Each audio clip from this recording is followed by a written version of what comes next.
अहम खबर दें आपको, बलोचिस्तान का इलाका हरनाई जलजले के बायस सबसे ज्यादा मुतासिर हुआ है। जलजले का मरकज हरनाई के करीब था। गहराई 15 किलोमीटर रिकॉर्ड हुई। हरनाई में तिब्बी एमरजेंसी नाफिज कर दी गई है।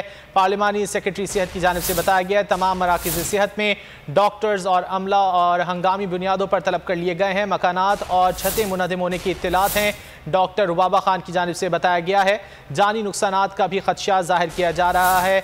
तहम अब तक की इत्तलात के मुताबिक 21 अफराद जाँ बहक हुए, जबकि 200 से ज़ायद ज़ख्मी बताए जा रहे हैं। और सबसे ज़्यादा मुतासर बलूचिस्तान का इलाका हरनाई हुआ है, जहाँ रात गए जलजले के झटके महसूस किए गए और रेक्टर स्केल पर जलजले के झटके की शिद्दत 5.9 रिकॉर्ड की गई थी और 70 के करीब मकानात जो थे वो मुनहदम हो गए थे, जिसके बायस ज़ख्मी ज़्यादा हुए और ज़ख्मियों को अस्पताल मुंतकिल किया जा रहा है। कई को किया जा चुका है और इब्तिदाई तिब्बी इमदाद भी दी जा रही है। बलूचिस्तान का इलाका हरनाई जलजले के बायस सबसे ज़्यादा मुतासिर हुआ है। जलजले का मरकज़ हरनाई के करीब था। गहराई 15 किलोमीटर रिकॉर्ड हुई है। हरनाई में तिब्बी एमरजेंसी नाफिज कर दी गई है।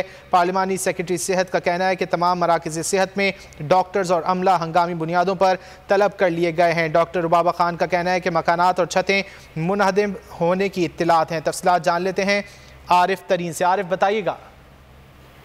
जी, हरनाई में जलजले से तकरीबन 15 अफराद जान बहक हुए हैं, जिनमें 7 बच्चे, एक खातून और देगर अफराद शामिल थे।